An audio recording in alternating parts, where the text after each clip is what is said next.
A shoemaker, by no fault of his own, had become so poor that at last he had nothing left but leather for one pair of shoes. So in the evening he cut out the shoes which he wished to begin to make the next morning, and as he had a good conscience, he lay down quietly in his bed, commended himself to God, and fell asleep. In the morning, after he had said his prayers and was just going to sit down to work, the two shoes stood quite finished on his table. He was astounded and knew not what to say to it.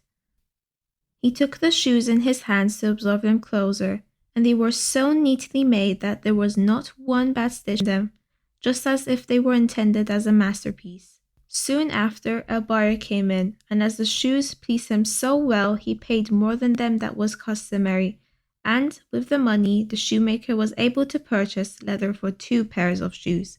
He cut them out at night, and the next morning was about to set to work with fresh courage, but he had no need to do so, for when he got up they were already made, and buyers were also not waiting, who gave him money enough to buy leather for 4 pairs of shoes.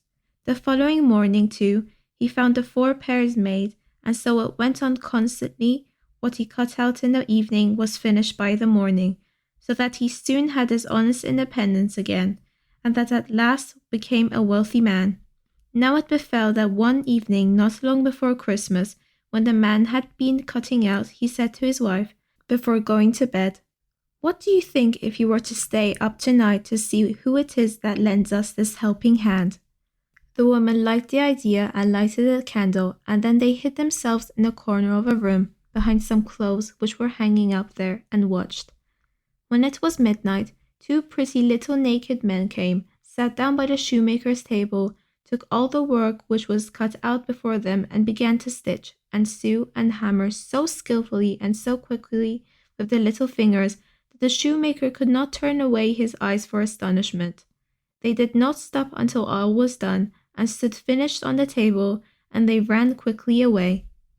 Next morning the woman said, "The little men have made us rich, and we really must show that we are grateful for it. They run about so and have nothing on, and must be cold. I'll tell thee what I'll do. I will make them little shirts and coats and vests and trousers, and knit both of them a pair of stockings, and do thou, too, make them 2 little pairs of shoes." Man said, "I shall be very glad to do it." And one night, when everything was ready, they laid their presents all together on the table instead of the cut-out work, and then concealed themselves to see how the little men would behave. At midnight they came bounding in, and wanted to get to work at once. But as they did not find any leather cut out, but only the pretty little articles of clothing, they were at first astonished, and then they showed intense delight. They dressed themselves with the greatest rapidity, putting the pretty clothes on and singing, "Now we are boys so fine to see, why should we longer cobblers be?"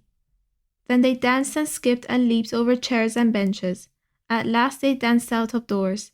From that time forth they came no more, but as long as the shoemaker lived all went well with him, and all his undertakings prospered.